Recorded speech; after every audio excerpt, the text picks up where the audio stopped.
पुरुष बनने की कोशिश कर रहा है तो उसे हटाया जा सकता है महाभियोग के द्वारा, चाहे राष्ट्रपति हो या प्रधानमंत्री हो, कोई भी।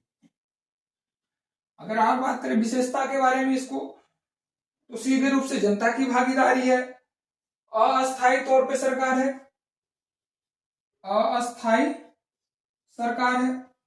अब अस्थायी और अस्थायी कहने का तात्पर्य यह है कि 5 साल तक ये सरकार जो होगी या नियत समय सीमा तक, नियत समय सीमा तक, समय सीमा तक सरकार बन रहेगी।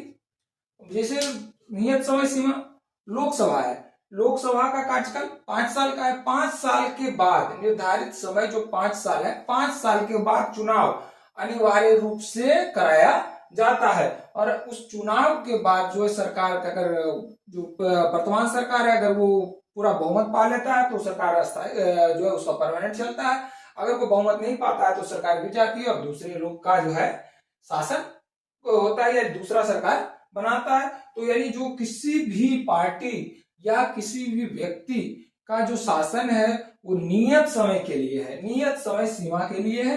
यानी अगर कहा जाए तो लोकसभा का कार्यकाल हो 5 साल, या राष्ट्रपति का कार्यकाल हो 5 साल, या विधानसभा का कार्यकाल हो 5 साल। तो यानी जो है नियत समय सीमा तक, चाहे राष्ट्रपति हो, प्रधानमंत्री हो या राज्यपाल हो, जो भी है नियत समय सीमा तक है सरकार। तो सरकार जो है मतलब अगर करे तो पूरा परमानेंट नहीं बना पाता है, तो अस्थायी सरकार कह सकते हैं इसको। अगला क्वेश्चन है, अगला अगर पॉइंट बात करें तो अगला पॉइंट क्या आएगा? अगला पॉइंट आएगा वयस्क मताधिकार। हमारे जो डेमोक्रेसी सिस्टम में दिया गया है वयस्क मताधिकार,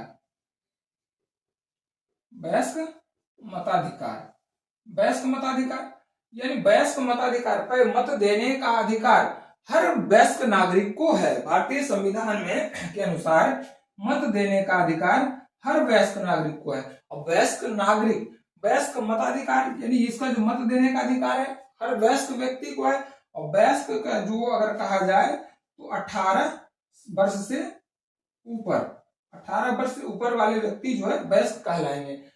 पहले ये जो था 61 संविधान संशोधन, 61वें संविधान संशोधन के तहत इसे घटा 21 वर्ष से घटा करके 18 वर्ष किया गया, 18 वर्ष किया गया। पहले इसका जो है 61वें संविधान संशोधन के पहले जो था इसका एज था 21 वर्ष, उसको घटा करके 18 वर्ष किया गया, वयस्क मताधिकार प्रदान किया गया।